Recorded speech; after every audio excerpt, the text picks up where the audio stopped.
Hello friends, this is Rahul and welcome to जेरेफ टीमर। So friends, आज के इस वीडियो में हम mainly previous year MCQs discuss करने वाले हैं from 2015 to 2019 of unit 6 that is business management and human resource management. तो फ्रेंड्स, मेनली हम इस एमसीक्यूज को एक्सप्लेनेशन के साथ डिस्कस करने वाले हैं, बट हम एक्सप्लेनेशन उन्हीं क्वेश्चन की करेंगे जहाँ पे हमें रिक्वायर्ड होगा, क्योंकि क्वेश्चन काफ़ी सारे हैं और टाइम ज़्यादा लग जाएगा। चलिए, तो फ्रेंड्स, अगर इसे प्रीवियस वीडियोस की बात की जाए तो मैं ऑलरेडी आपके साथ रिविजनल वीडियो शेयर कर चुका हूँ, जिसमें हम यूनिट 1 टू यूनिट 10 सारी की सारी वीडियोस डिस्कस कर चुका हूँ आपके साथ। अगर आप इनकी पीडीएफ परचेज करना चाहते हैं तो इसके लिए आप मुझे व्हाट्सअप कर सकते हैं, नंबर डिस्क्रिप्शन बॉक्स में मिल जाएगा आपको। ओके, तो चलिए स्टार्ट करते हैं। 2019 के क्वेश्चन से स्टार्ट करते हैं। Okay, question number first, quality circle is a type of. Quality circle mainly आपने सुना होगा कि ऑर्गेनाइजेशन, लार्ज ऑर्गेनाइजेशन के अंदर क्वालिटी सर्कल्स बनते हैं जो कि मेनली मीटअप करते हैं। एक मीटअप होता है एम्प्लॉयज़ का, 7 to 8 एम्प्लॉयज़ का किसी एक प्रॉब्लम को लेके। तो first option problem solving team, second cross functional team, third self directed team and fourth project team. तो क्वालिटी सर्कल जो होता है वो प्रॉब्लम सॉल्विंग टीम की होता है, एक तरह से कि किसी भी प्रॉब्लम को लेकर उसको सॉल्व करने के लिए जो है 7 to 8 मेंबर डिस्कस करते हैं, जिसके अंदर एक जो होता है उनका लीडर होता है। चलिए, question second, which one of the following is the correct sequence of various stages of operation cycle of A manufacturing company. तो एक मैन्युफैक्चरिंग कंपनी की करेक्ट सीक्वेंस कौन सी होगी, जो ऑपरेशन साइकिल जो उसमें फॉलो की जाती है वो कैसी हो, कौन सी होगी। ओके, फर्स्ट ऑप्शन दे रखा है, सबसे पहले रॉ मटेरियल का कन्वर्जन पीरियड, फिर वर्क इन प्रोग्रेस, फिर फिनिश गुड्स, फिर receivables conversion period. Second raw material, फिर वर्क इन प्रोग्रेस, फिर क्रेडिटर्स पेमेंट, फिर receivables. Third creditors payment, raw material conversion period, receivable conversion period, then work in progress. Fourth raw material conversion period, finish goods conversion period, then work in progress and then receivable conversion period. तो आपको पता है कि operation cycle सबसे पहले raw material आएगा, raw material को हम कन्वर्ट करेंगे किस चीज़ के अंदर, फिर वर्क इन प्रोग्रेस, फिर वर्क इन प्रोग्रेस के बाद वो फिनिश गुड्स में कन्वर्ट होगा, फिर उसको सेल कर दिया जाएगा और फिर वो हमारे रिसीवेबल्स में कन्वर्ट हो जाएंगे। तो इसका ऑप्शन सही है हमारा फर्स्ट। ओके, होप्स आपको क्लियर हो गया होगा। चलिए थर्ड क्वेश्चन देखते हैं।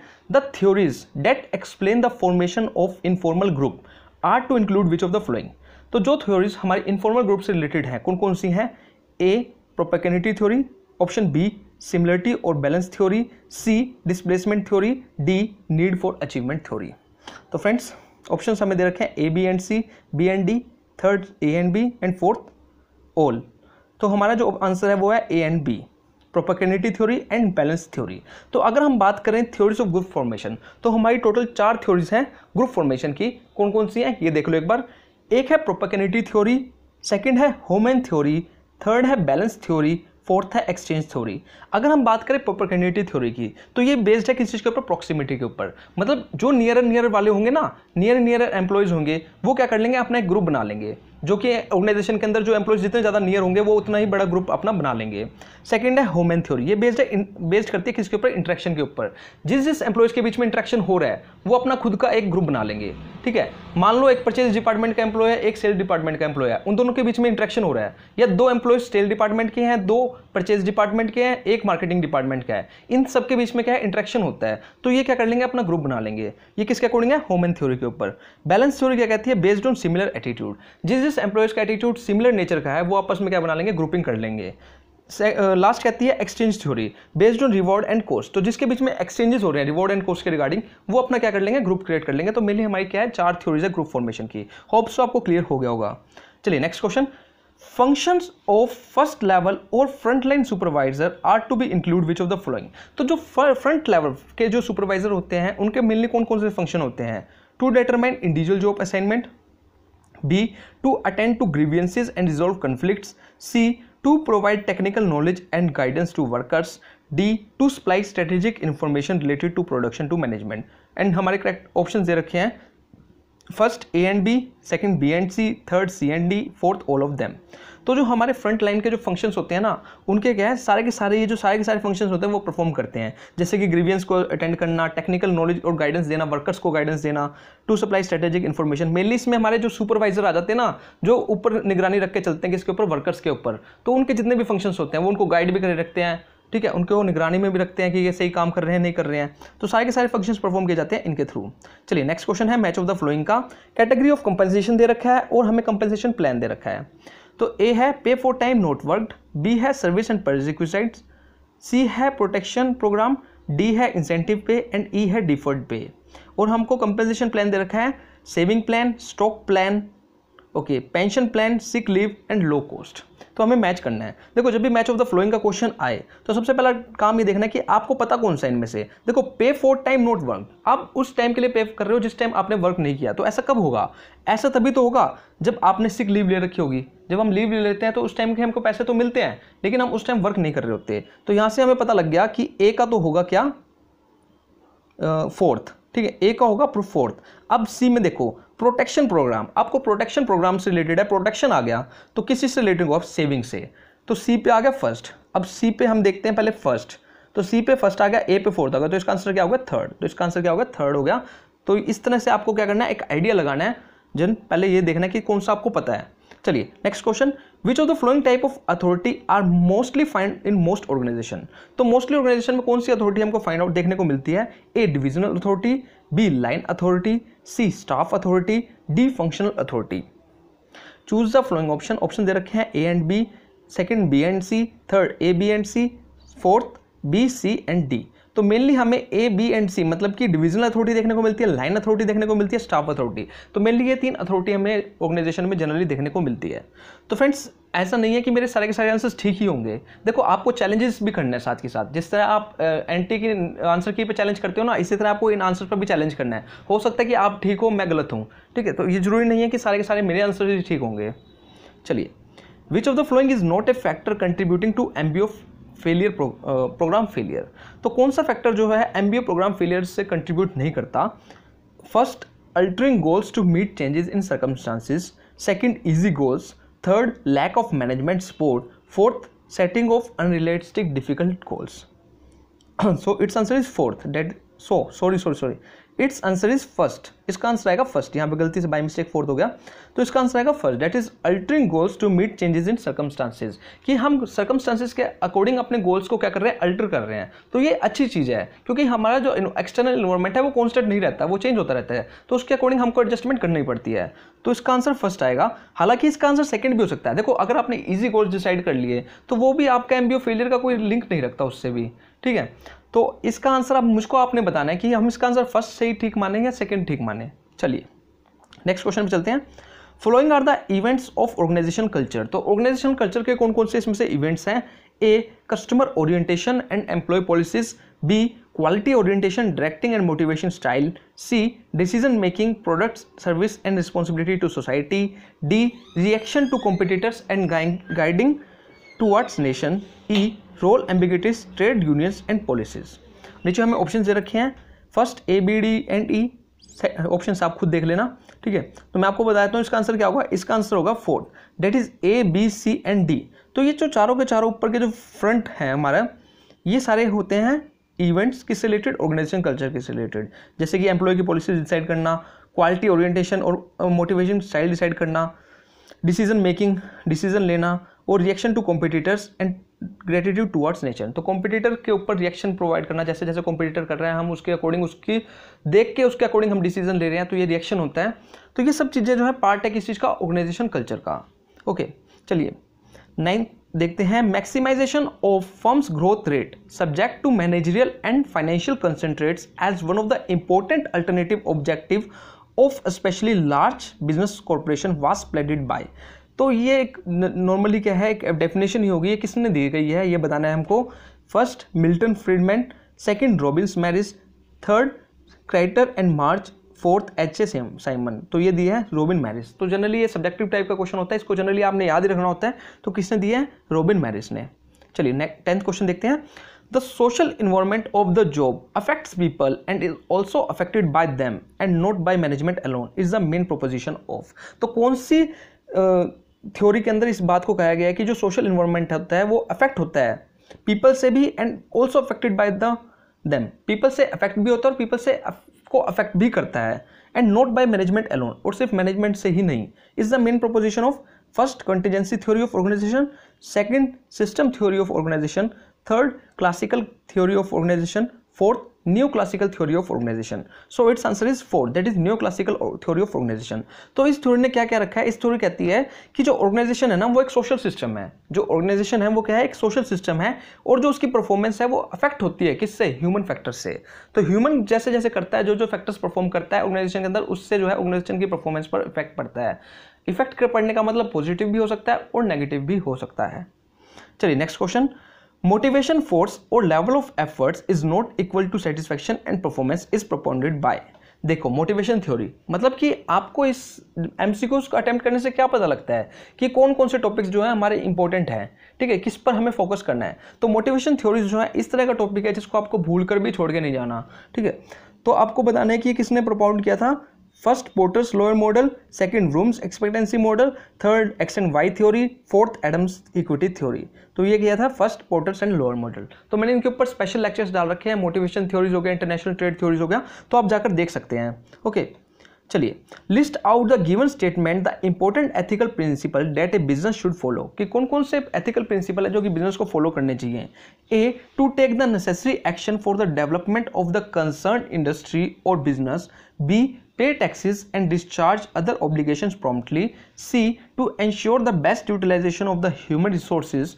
D, refrain from secret kickbacks or payoff to customer suppliers. E, to ensure payment of fair wages and fair treatment to employees. So options दे रखे हैं हमें। So इसका आंसर है 2, that is B, D and E।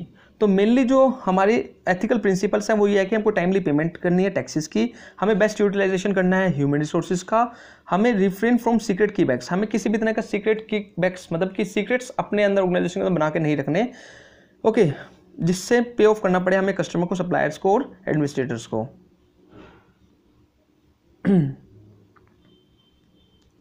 Sorry friends, इसका answer क्या है, B, D and E. Okay, B, D and D. तो pay taxes and discharge other obligations promptly, हमें टैक्सेस को टाइमली पे करना है, हमें देखो ह्यूमन रिसोर्स का बेस्ट यूटिलाइजेशन करना है। ये किसी तरह का एथिकल प्रिंसिपल नहीं है, ये तो हमारे खुद का पर्सनल प्रिंसिपल हो गया कि हमें जो हमने जिसको सैलरी दे रहे हैं उनका अच्छे से काम ले, ठीक है। तो ये कोई एथिकल प्रिंसिपल नहीं है। इसका आंसर है ensure fair payments of wages to employees, मतलब कि जितने भी एम्प्लॉयज़ हैं उनको फेयर वेजेस दूँ। अगर वो 8 घंटे काम कर रहे हैं मैं उनको 8 घंटे के हिसाब से ही उनको सैलरी प्रोवाइड करूँ, तो ये कहते हैं फेयर पेमेंट। तो ये एक एथिकल प्रिंसिपल है। ओके, तो इसका आंसर है बी, डी एंड ई। चलिए next question, organizational structure that shows a unique combination of strategy, structure and management process is known as. तो उस ऑर्गेनाइजेशन को क्या कहेंगे, उसको हम कहते हैं नेटवर्क ऑर्गेनाइजेशन। चलिए नेक्स्ट क्वेश्चन,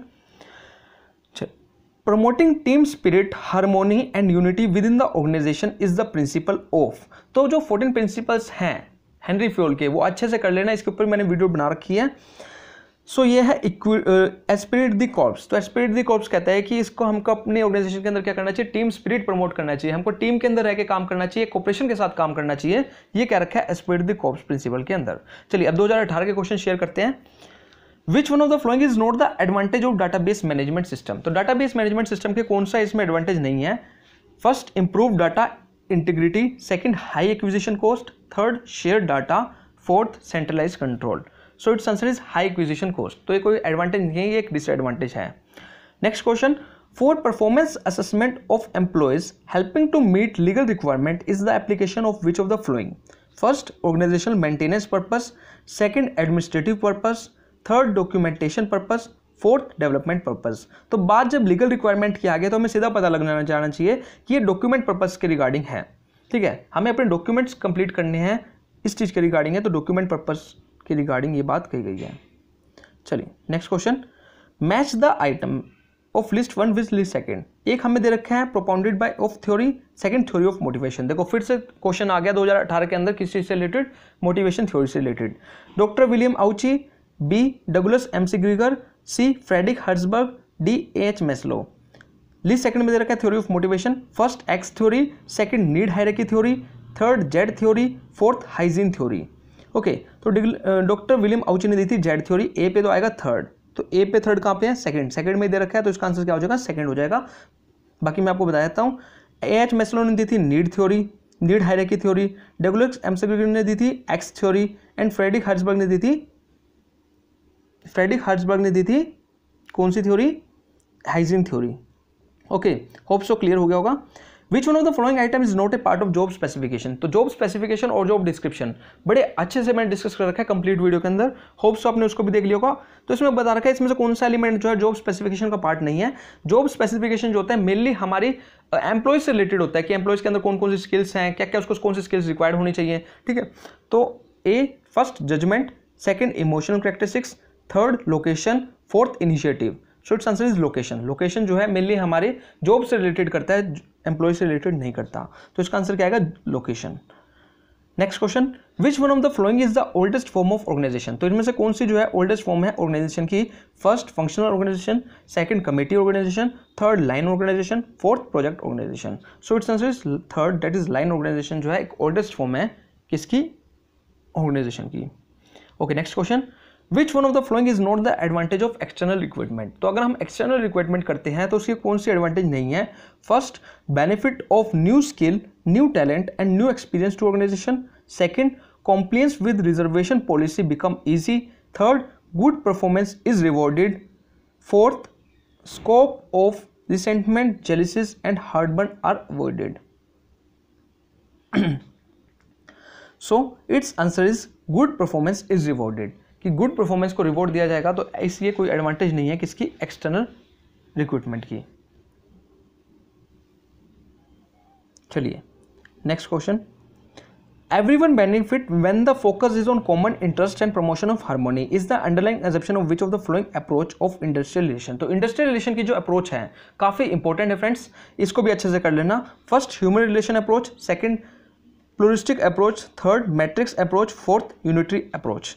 तो इसका आंसर है यूनिटरी अप्रोच। तो एक बार अप्रोचेस देख लेते हैं। इंडस्ट्रियल रिलेशन की हमारी मेनली 3 अप्रोचेस हैं। सबसे पहले unitary approach, industrial relation are grounded in mutual cooperation, individual treatment, team work and shared goal. तो इस अप्रोच के अंदर क्या है, एक कोऑपरेशन के साथ काम किया जाता है।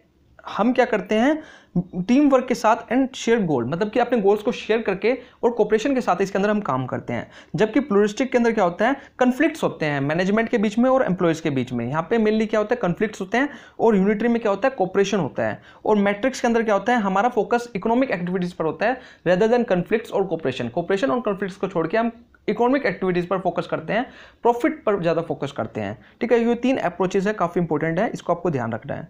चलिए next question, match of the following list 1 with list second. ठीक है, लिस्ट 1 में दे रखा है sale executive, B branch manager, C foreman, D production manager. List second में दे रखा है top middle management, middle management, lower management and operating force. नीचे में ऑप्शंस दे रखे हैं। सो फ्रेंड्स, अगर बात करें हम सेल्स एग्जीक्यूटिव की, तो सेल्स एग्जीक्यूटिव कौन होता है, जो हमारे ऑपरेशन फोर्स में रहता है। ठीक है, जिसका काम सेल्स करने का मेनली हमारा रहता है, तो वो कौन सी है, ऑपरेटिंग फोर्स रिलेटेड। अगर हम बात करें ब्रांच मैनेजर की, तो ब्रांच मैनेजर किसी से रिलेट करता है, मिडिल मैनेजमेंट से। मैनेजर आ गया तो मिडिल मैनेजमेंट से रिलेट करता है। अगर हम बात करें किसकी, फोरमैन की, तो फोरमैन किससे रिलेट करता है, लोअर मैनेजमेंट से रिलेट करता है। और प्रोडक्शन मैनेजर जो है टॉप मिडिल मैनेजमेंट से रिलेट करता है हमारा। ठीक है, तो हमको यही बताना था इसके अंदर। चलिए नेक्स्ट क्वेश्चन पे चलते हैं।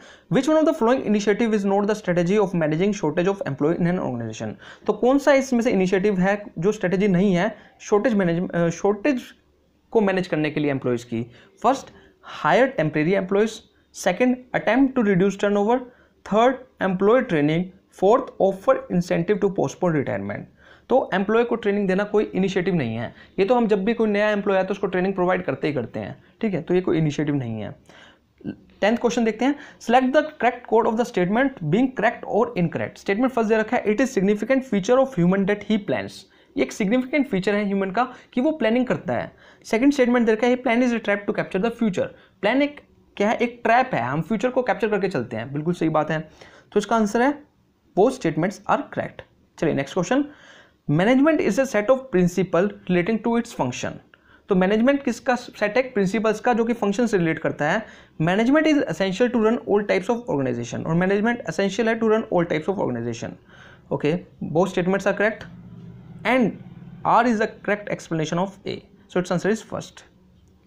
चलिए next question, which of the flowing code represent the full form of bars. तो बार्स आपने काफी परफॉर्मेंस अप्रेजल का एक मेथड है, काफी इंपॉर्टेंट मेथड है और मॉडर्न मेथड है, तो इसके बारे में तो आपने सुन ही रखा होगा। तो इसका आंसर है 3, that is behaviourally anchored rating scale.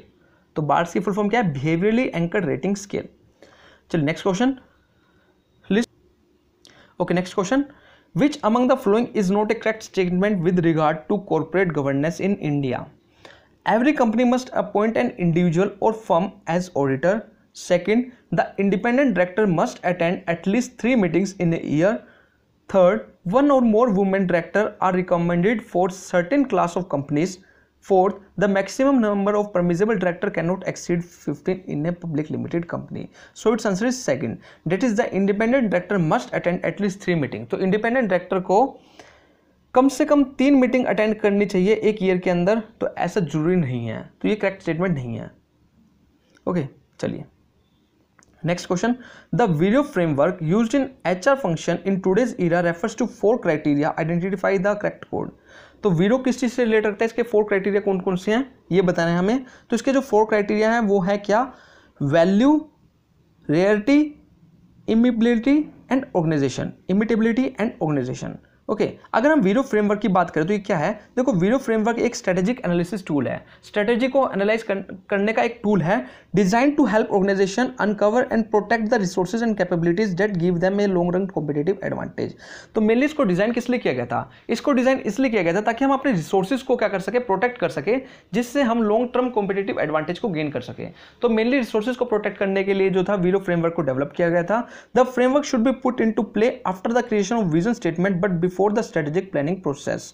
Okay, तो विजन स्टेटमेंट बनने के बाद जो हमारी मिशन और विजन स्टेटमेंट होती है, इसको बनने के बाद हम वीडियो फ्रेमवर्क को लागू करते हैं ऑर्गेनाइजेशन के अंदर. मेनली स्ट्रेटेजी से रिलेट रखता है और रिसोर्सेज को प्रोटेक्ट करने से हमारा रिलेट रखता है वीडियो फ्रेमवर्क. ओके, होप सो. तो इसके 4 क्राइटेरिया कौन से हैं, value, rarity, imitability and organisation. चलिए, the popular statement if you have a hammer everything look like a nail. अगर आपको मैं हथौड़ा दे दूं तो हर एक चीज आपको कील की तरह लगेंगी. एक पर्टिकुलर जो स्टेटमेंट है किसने कही है, ये कही है अब्राहम मैस्लो ने हायरार्की ऑफ नीड्स के अंदर. चलिए next question. Functional leadership theory is associated with. तो फंक्शनल लीडरशिप थ्योरी जो है किस चीज से एसोसिएट रखती है. First, Hackman and Walton. Second, Barnard and Ordway. Third, Koontz and O'Donnell. Fourth, Alford and Beatty. चलिए इसका आंसर है first, that is Hackman and Walton. इससे रिलेट रखती है फंक्शनल लीडरशिप थ्योरी. ओके, अब डिस्कस करते हैं हम 2017 के. सो चलिए फ्रेंड्स, अब डिस्कस करते हैं हम 2017 के questions. Okay, question number first, statement का क्वेश्चन दे रखा है. स्टेटमेंट फर्स्ट क्या रखी है, management is not just a creature of the economy, it is a creator as well. तो मैनेजमेंट खुद में एक क्रिएटर भी है. स्टेटमेंट सेकंड क्या रखी है, he who can manage anything. Okay, तो हमें ऑप्शन दे रखे हैं. Code first, statement first is correct but second is incorrect. Second, statement second is correct but first is incorrect. Third, both the statements are incorrect. Fourth, both the statements are correct. तो friends आपको select करना है. So it's answer is fourth, that is both the statement are correct. तो यहाँ पे answer थोड़ा गलत है फ्रेंड्स, इसको ठीक कर लेना. It's answer is fourth. तो दोनों के दोनों स्टेटमेंट जो है करेक्ट है. चलिए नेक्स्ट क्वेश्चन पे चलते हैं. Which of the following is not the primary objective of industrial relation and labor laws? तो इनमें से कौन सा जो है प्राइमरी ऑब्जेक्टिव नहीं है इंडस्ट्रियल रिलेशन का और लेबर लॉज का. First, maintaining social security. Second, providing credit facilities to industries. Third, international uniformity. Fourth, promoting economic growth. तो सीधी सी बात है, प्रोवाइडिंग क्रेडिट फैसिलिटी. तो क्रेडिट फैसिलिटी तो एक लॉ का पार्ट कभी हो ही नहीं सकता. तो ये जो है इसका ऑप्शन नहीं है. So it's answer is second. चलिए थर्ड क्वेश्चन पे चलते हैं. विच among the following is not a physical barrier of communication. तो इनमें से कौन सा जो है फिजिकल बैरियर नहीं है कम्युनिकेशन का. विच among the following is a कौन सा फिजिकल बैरियर है कम्युनिकेशन का. First, poor vocabulary. Second, noise. Third, improper time. Fourth, overloaded information. So it's answer is second, that is noise. Noise क्या है, physical barrier है किसका, communication का. चलिए नेक्स्ट क्वेश्चन पे चलते हैं. असर्शन दे रखा है, sound planning is one of the essential element for the success of corporate entities. तो कॉर्पोरेट एंटिटीज की जो कॉर्पोरेट ऑर्गेनाइजेशंस होती है उनकी सक्सेस के लिए साउंड प्लानिंग का होना बहुत जरूरी है. रीजन दे रखा है, planning is deciding in advance what is to be done. It involves the selection of objective, policies, procedures and program from among the alternative. So it's answer is both A and R are correct and R is the characterization of A. Okay, चलिए next question पे चलते हैं. Assertion reason का again एक question है. Assertion दे रखा है, due to this experiment, time, motion and fatigue study, A factory does not remain A factory, it is converted into A laboratory. कि क्या रखा है कि इन एक्सपेरिमेंट की वजह से फैक्ट्री नहीं रहती, फैक्ट्री लैबोरेटरी में बदल जाती है। कौन सा experiment? Time, motion and fatigue studies. Reason दे रखा है management succeeds or fail as a human relation in business are intelligently or unintelligently handled, कि हम उसको हैंडल कर ही लेते हैं चाहे मैनेजमेंट सक्सीड हो या फेल हो। ओके, सो कोड दे रखे हैं, first both A and R are correct, second both A and R are correct but R is not the correct explanation of A. Third, A is correct and R is not correct. Fourth, R is correct and A is not correct. So its answer is first. That is दोनों की दोनों statement ठीक है और जो R है, जो reason है, वो करेक्ट एक्सप्लेनेशन है A का। ओके, चलिए नेक्स्ट क्वेश्चन पे चलते हैं। Who among the following is not associated with the theory of motivation? तो अगेन एक थ्योरीज का क्वेश्चन आया मोटिवेशन की, तो कितनी इंपॉर्टेंट है मतलब यहीं से पता लगता है। First Abraham Maslow, second Chris Argyris, third Frederick Herzberg, fourth Peter F Drucker. तो सबके नाम जाने पहचाने हैं। क्रिस आर्ग्रिस जो है ये मोटिवेशन की थ्योरी से नहीं रिलेट रखते हैं। So it's answer is 2। चलिए next question. As per the Herzberg hygiene theory of motivation which among the following is not a motivational factor? तो हर्ट्जबर्ग की थ्योरी ऑफ मोटिवेशन के अकॉर्डिंग कौन सा जो है मोटिवेशनल फैक्टर नहीं है? First recognition, second working condition, third responsibility, fourth achievements. तो उन्होंने दो फैक्टर बताए थे, एक हाइजीन फैक्टर था और एक मोटिवेटिंग फैक्टर था। तो इसमें से बताना है कि कौन सा जो है मोटिवेटिंग फैक्टर का पार्ट नहीं है। So it's answer is 2 working condition. देखो ये तो हम एज्यूम करके चलते हैं कि इस तरह की वर्किंग कंडीशन तो आपको मिलेंगी ही मिलेंगी, ठीक है, तो इससे कोई मोटिवेशन नहीं होगा। हालांकि अगर आपको वर्किंग कंडीशन सही नहीं मिलेंगी तो उससे हम डीमोटिवेट जरूर हो जाएंगे लेकिन मोटिवेट नहीं होंगे। ओके, चलिए 9th question. Developed by the Special Project Office of the US Navy, the technique was first formally applied to the planning and control of the Polaris weapon system in 1958 and worked well in expediting the completion of that program. The technique is known as, तो इस technique को हम क्या कहेंगे जो कि develop की गई थी special project office of the US Navy, तो US Navy के थ्रू जो जिसको डेवलप किया गया था। First joint chart, second PERT, third CRM, fourth milestone busting. So it's answer is 2 that is PERT. अब ये पर्ट टेक्निक कौन सी आती है? सबसे पहले आप इसकी फुल फॉर्म पता होनी चाहिए। In project management the project evaluation review technique. तो पर्ट की फुल फॉर्म क्या है? The project evaluation review technique is used to identify the time it takes to finish a particular task. कि इस technique के थ्रू हम ये analyse करते हैं कि एक टास्क, एक एक्टिविटी को कंप्लीट करने में कितना टाइम हमें लगेगा, ताकि हम टाइम को जान सके और उस टाइम को हम क्या कर सके, रिड्यूस कर सके, ठीक है। It is a systematic that help in the proper scheduling and coordination. तो ये टेक्निक किस चीज़ में हेल्प करती है? शेड्यूलिंग और कोऑर्डिनेशन को, एक्टिविटीज़ को किस टाइम पे हमको करना है, कितने टाइम में इसको खत्म करना है, इस चीज़ में हेल्पफुल करती है पर्ट टेक्निक। होपफुली आपको क्लियर हो गया होगा। चलिए नेक्स्ट क्वेश्चन पे चलते हैं। Herzberg believes that today's motivators are tomorrow hygiene factors. तो हर्ट्जबर्ग बिलीव करके चलते थे कि आज के जो मोटिवेटर्स हैं वो कल के हाइजीन फैक्टर्स होंगे। रीजन दे रखा है some job condition operate primarily to dissatisfy employ when they are absent but their present doesn't motivate them in a strong way. Okay, so option दे रखे हैं both A and R are correct, second A and R are correct but R is not the right explanation of A, third A is correct and R is not correct, fourth both A and R are incorrect. So its answer is second, that is A and R are correct but R is not the correct explanation of A. Okay, दोनों correct तो हैं लेकिन R ये नहीं define कर रहा कि क्या ये इसी को ही शो कर रहा है A स्टेटमेंट को। ओके, चलिए नेक्स्ट क्वेश्चन में चलते हैं। Which of the following statement relating to Henry Fayol are correct? Statement first, authority and responsibility are related and former arises latter. तो अथॉरिटी पहले अराइज होती है और रिस्पॉन्सिबिलिटी बाद में अराइज होती है। Statement second, Esprit de corps is an extension of the principle of unity of command. Third, unity of command means only one command at a time.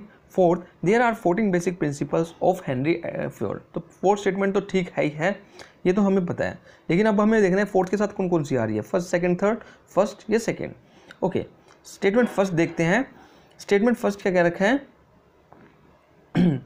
Authority and responsibility are related and former arise the latter. तो सबसे पहले authority rise होती है फिर responsibility rise होती है, नहीं, पहले रिस्पॉन्सिबिलिटी दी जाती है उसके बाद ही उसको क्या दी जाती है, अथॉरिटी दी जाती है। तो ये स्टेटमेंट तो है गलत। Aspirate the corps is an extension of the principle of unity of command. Aspirate the corps होता है आप टीम के अंदर कोऑर्डिनेशन के साथ रह के आप क्या कर रहे हो, काम को कर रहे हो, तो ये principle of unity of command का एक्सटेंडेड वर्जन है। Yes, okay, so it's answer is 4, that is statement second and fourth are correct. चलिए नेक्स्ट क्वेश्चन पे चलते हैं। असर्शन रीजन का क्वेश्चन दे रखा है again. The organisation is a close system that operates within and interacts with the external environment. Okay, organisation एक close system होता है जो कि इंटरनल और एक्सटर्नल दोनों इन्वायरमेंट से क्या करता है, इंटरेक्ट करता है। रीजन क्या रखा है, the system approach to management includes the output from the external environment on the basis of interaction between management and employees. Okay, option दे रखे हैं A and R are correct and R is the correct explanation of A. Second दे रखा है A and R correct and R is not the correct explanation of A. Third दे रखा है A is incorrect and R is correct statement. Fourth दे रखा है both A and R incorrect. So it's answer is fourth, that is both A and R incorrect. अब इसका reason क्या है, इसका रीज़न ये है जो ऑर्गेनाइजेशन है वो क्लोज सिस्टम नहीं है, वो एक ओपन सोशल सिस्टम है that must interact with the environment in order to survive. It's known as the system theory approach. तो एक ऑर्गेनाइजेशन क्या है, एक ओपन सिस्टम है जो कि वो इन्वायरमेंट के साथ क्या करती रहती है, इंटरेक्ट करती रहती है timely. Organisation depend on the environment for several essential resources customer who purchase the product और सर्विस। तो ऑर्गेनाइजेशन क्या है, एक एक्सटर्नल इन्वायरमेंट पे डिपेंड रहती है, ठीक है, अपने रिसोर्सेज के लिए भी और रिसोर्सेज प्रोवाइड करवाने के लिए भी। तो क्या कह सकते हैं कि ऑर्गेनाइजेशन क्या है, एक ओपन सोशल सिस्टम है। चलिए नेक्स्ट क्वेश्चन पे चलते हैं। Again match of the following का क्वेश्चन है। लिस्ट फर्स्ट दे रखी है, लिस्ट सेकंड दे रखी है। लिस्ट फर्स्ट में दे रखा है unitary theory, code unethical code, C whistle blowing, D pluralistic society. Okay, list second में दे रखा है behavioural guiding statement, second making public known about company practice, third safe society with valid interest group, fourth evaluation of plan with its consequences. नीचे इसके codes दे रखे हैं, so it's answer is fourth, that is A. अगर हम unitary approach theory की बात करें सो इसका मतलब क्या होता है, इवेल्यूशन ऑफ प्लान्स। हम प्लान को क्या कर रहे हैं, इवेल्यूएट कर रहे हैं विद इट्स कंसिक्वेंसेज, उसके इफेक्ट्स के अकॉर्डिंग हम प्लान को क्या कर रहे हैं, इवेल्यूएट कर रहे हैं।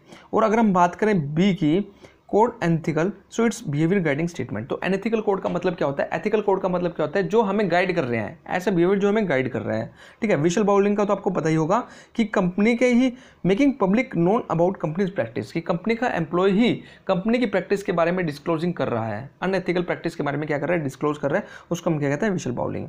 और अगर हम डी की बात करें, pluralistic society, so it's answer is society with valid interest group, कि एक सोसाइटी जो है जिसके वैलिड इंटरेस्ट ग्रुप है, हर किसी का इंटरेस्ट ग्रुप क्या डिफरेंट है, उसको हम कहते हैं प्लूरिस्टिक सोसाइटी। चलिए नेक्स्ट क्वेश्चन पे चलते हैं। Find out the correct sequence of the planning function. तो प्लानिंग फंक्शन काफ़ी इंपॉर्टेंट प्रोसेस है फ्रेंड्स, प्लानिंग प्रोसेस। ओके, कई बार इसका क्वेश्चन देखने को मिला है।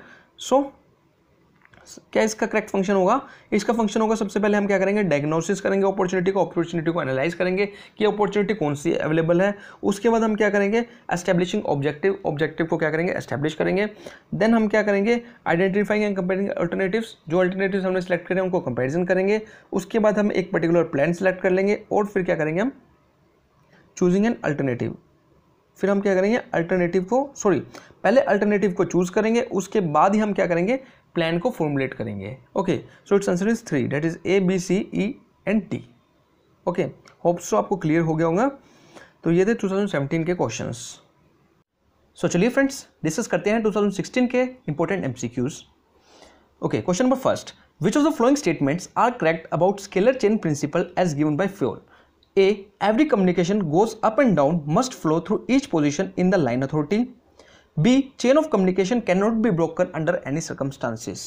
So options दे रखे हैं, only A is correct, second only B is correct, third neither A nor B is correct, fourth both A and B is correct. तो स्केलर चेन प्रिंसिपल के अंदर क्या है, हमको एक डिसिप्लिन के अंदर जो है कम्युनिकेशन करना होता है, बट ऐसा नहीं है कि हम अपनी चेन को बिल्कुल तोड़ ही नहीं सकते। एमरजेंसी सिचुएशन के अंदर उसकी कुछ एक्सेप्शंस भी होती हैं जिसके अंदर हम अपनी चेन को क्या कर सकते हैं, ब्रोक कर सकते हैं। So that's why only first statement is correct. Okay, so it's answer is first.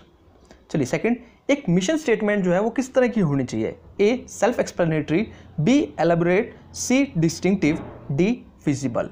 So it's answer, so option दे रखे हैं, first only A, second only A and B, third A B and C, fourth A C and D. So it's answer is fourth, that is A C and D. हमारी जो mission statement है वो self explanatory होनी चाहिए, ऐसी होनी चाहिए जो खुद से ही बताए कि हमारी कंपनी का क्या मिशन है, किस वर्क के लिए हमने अपनी कंपनी को स्टैब्लिश किया है। सी होनी चाहिए डिस्टिंक्टिव होनी चाहिए, दूसरों से थोड़ी हटके होनी चाहिए, फिजिबल होनी चाहिए। ओके, जो इसमें हम लगे कि हाँ इसी रिलेटेड से हमारा काम जो है हमने कर रखा है अपना। बी जो है एलैबोरेट नहीं होनी चाहिए, मतलब एक शॉर्ट होनी चाहिए, ये नहीं है कि हम ब्रॉड एक डेफिनेशन दे रही है, एक मिशन स्टेटमेंट दे रहे हैं, ठीक है, तो एलैबोरेटेड नहीं होनी चाहिए। चलिए next question, match of the following का है। ओके, लिस्ट फर्स्ट में दे रखा है equity theory, B Vroom's theory, C Porter's and Lawler model, D Herzberg theory. और लिस्ट सेकंड में दे रखा है इनसे रिलेटेड फर्स्ट दे रखा है motivation depend on ratio of input and outcome of self and others. तो मोटिवेशन जो हमारा है इनपुट और आउटकम पर डिपेंड करता है। तो किस चीज़ का पार्ट है, ये है ए का, दैट इज इक्विटी थ्योरी का। सेकंड में क्या रखा है, people are motivated to achieve a the extent that they expect that certain action will help them to reach the goal, कि जो सर्टेन एक्शंस हैं वो उनको उनके गोल तक हेल्प करेंगे रीच करने के लिए। ठीक है, तो ये किस चीज़ का पार्ट है, ये है पोर्टर्स एंड लोअर मॉडल का। थर्ड है there exist a complex relationship among motivation, performance and satisfaction. तो ये किस चीज़ का पार्ट है, बी का, व्रूम्स थ्योरी का। और फोर्थ बात क्या रखी है, a challenging job has for achievement recognition growth will motivate employees. तो ये किसका है, हर्ट्जबर्ग थ्योरी का। ओके, तो हर्ट्जबर्ग थ्योरी के अंदर हमने एक्स एंड वाई ये तो हमसे क्लियर किया है। तो मीन्स मोटिवेशन थ्योरीज आपने, मैंने इसके ऊपर अलग से टॉपिक डाल रखा है, वीडियो डाल रखी है, होप सो काफ़ी इंपॉर्टेंट है। अभी तक जितने भी आप देखते आ रहोगे हर एक के अंदर आपको मोटिवेशन थ्योरी से जुड़ा क्वेश्चन देखने को मिल ही रहा होगा। So it's answer is fourth. तो इसका आंसर क्या था, fourth, first, third, second and fourth. चलिए नेक्स्ट क्वेश्चन, असर्शन रीजन का दे रखा है। असर्शन दे रखा है grapevine tends to be more active during periods of change, excitement, anxiety and sagging economic condition. सही बात है। रीजन दे रखा है employee use this communication to fill important information. तो ये इंपॉर्टेंट इन्फॉर्मेशन को फिल करने के लिए नहीं होता। जनरली ग्रेपवाइन क्या है, एक इन्फॉर्मल कम्युनिकेशन है। ठीक है, इन्फॉर्मल वे में हो रहा है। जनरली हम नॉर्मली हम किसी से भी ऐसे बातचीत कर रहे हैं, तो दिस इज अ ग्रेपवाइन, जिसको हम इन्फॉर्मल कम्युनिकेशन के नाम से भी जानते हैं। तो इसकी असर्शन ऑप्शन दे रखे हैं, A is right and R is wrong, second A is wrong and R is right, third both A and R right and R is the correct explanation of A, fourth both A and R right but R doesn't explain A. So it's answer is first, that is A is right.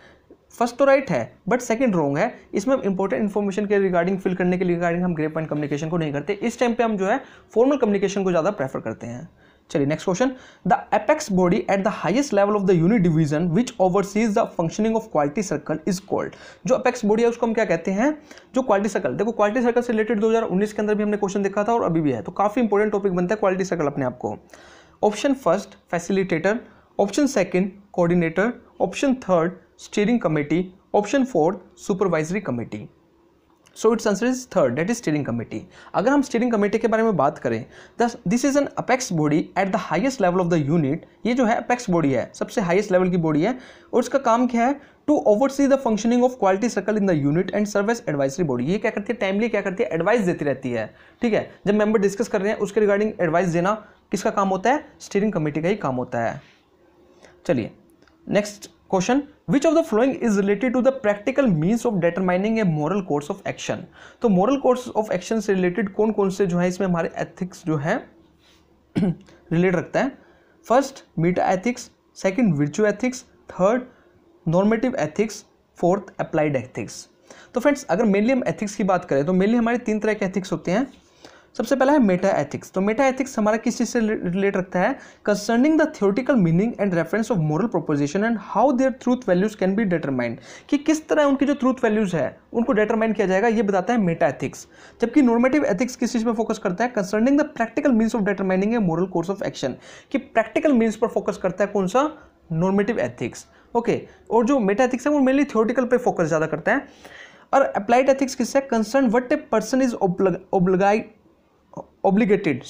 Concerning what a person is obligated, कि एक person को क्या कहा गया करने के लिए, उस चीज से रिलेट रखता है अप्लाइड एथिक्स, कि क्या आपको अप्लाई करना है, इस चीज से रिलेट रखता है हमारा कौन सा, अप्लाइड एथिक्स। तो यहाँ पे हमको मोरल कोर्स ऑफ एक्शन से रिलेटेड है, तो यहाँ पे कौन सा आएगा, नॉर्मेटिव एथिक्स।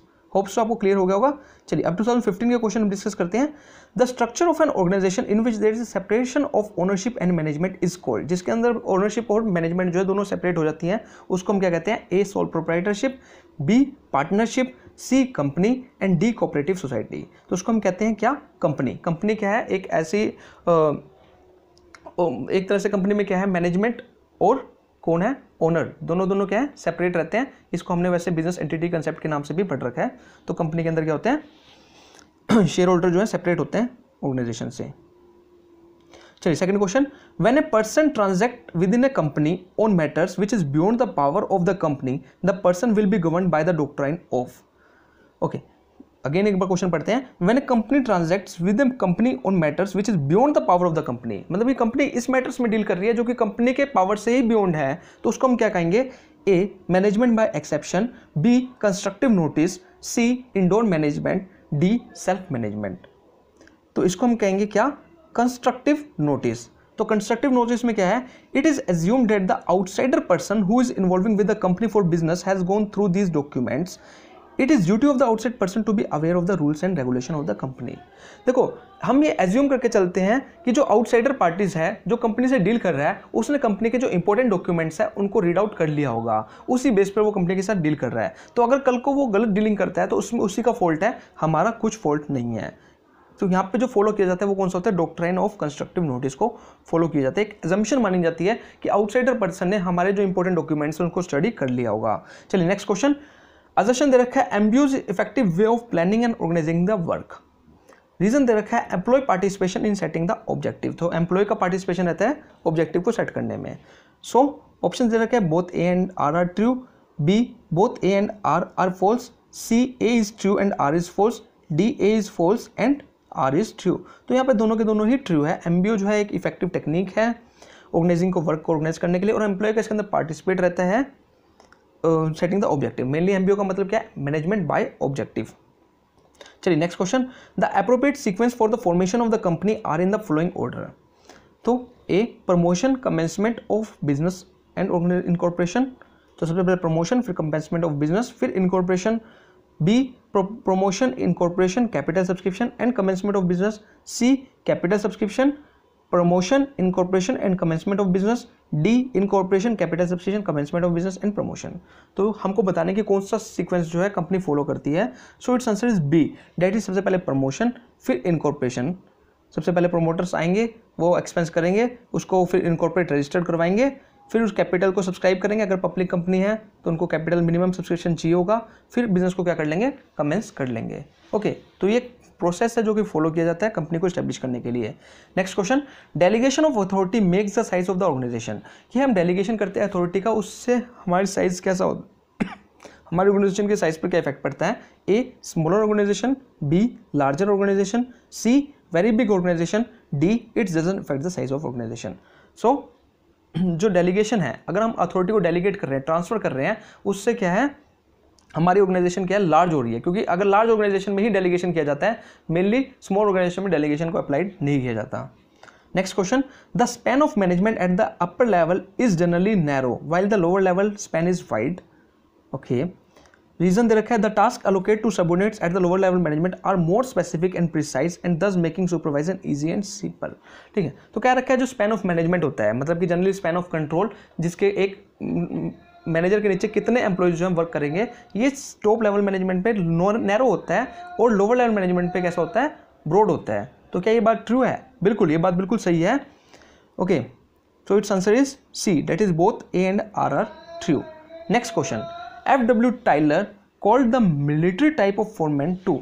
तो F.W. टाइलर ने मिलिट्री टाइप ऑफ फोरमैन को क्या कहा था? A unity of command, B span of control, C delegate of legislature, D department. So it's answer is A, that is unit of command. So according to Fayol there should be one and only one boss for every individual employee. तो Fayol के according ये था कि हर एक employ का सिर्फ एक ही boss होना चाहिए। If an employee gets order from two supervisor at the same time the principle of unity of command is violated. The principle of unity of command state that each participant in a formal organisation should receive order from only one supervisor. तो भाई Fayol साहब ये कहते थे कि भाई एक बंदे को एक ही जने से ऑर्डर मिलना चाहिए। अगर एक से ज़्यादा से मिल रहा है तो वो कहीं ना कहीं कंफ्यूज हो जाएगा, भटक जाएगा। तो इससे अच्छी बात यह है कि उसको एक ही जने से क्या मिलना चाहिए? ऑर्डर मिलना चाहिए। तो ये कहा था हमारे फेयोल जी ने। ओके, तो ये कुछ क्वेश्चंस थे फ्रेंड्स प्रीवियस ईयर से रिलेटेड। होप सो आपको क्लियर हो गए होंगे। तो आपने एक चीज़ नोट करी होगी कि जैसे जैसे हम डाउन आ रहे थे, मतलब 2019 से लेकर 2015 तक जब हम आए, तो लेवल कहीं ना कहीं गिरता जा रहा था। तो इससे पता लगता है कि किस तरह जो है एनटी जो है अपने लेवल को बढ़ा रही है। ठीक है, तो आपको उसके अकॉर्डिंग ही चलना पड़ेगा। आपको अपने एक्सटर्नल इन्वायरमेंट के साथ अपने आप को चेंज करना पड़ेगा। ठीक है, तो आपको थोड़ी अब ज़्यादा प्रिपरेशन की जरूरत है। होप सो आंसर्स आपको मतलब कि क्वेश्चन अच्छे लगे होंगे। ये सब प्रीवियस ईयर से रिलेटेड थे। अगर आपको कहीं भी प्रॉब्लम आई है तो प्लीज़ कमेंट करके जरूर बताना। Okay, so thank you friends for watching. अगर वीडियो अच्छी लगे तो प्लीज़ लाइक जरूर करना।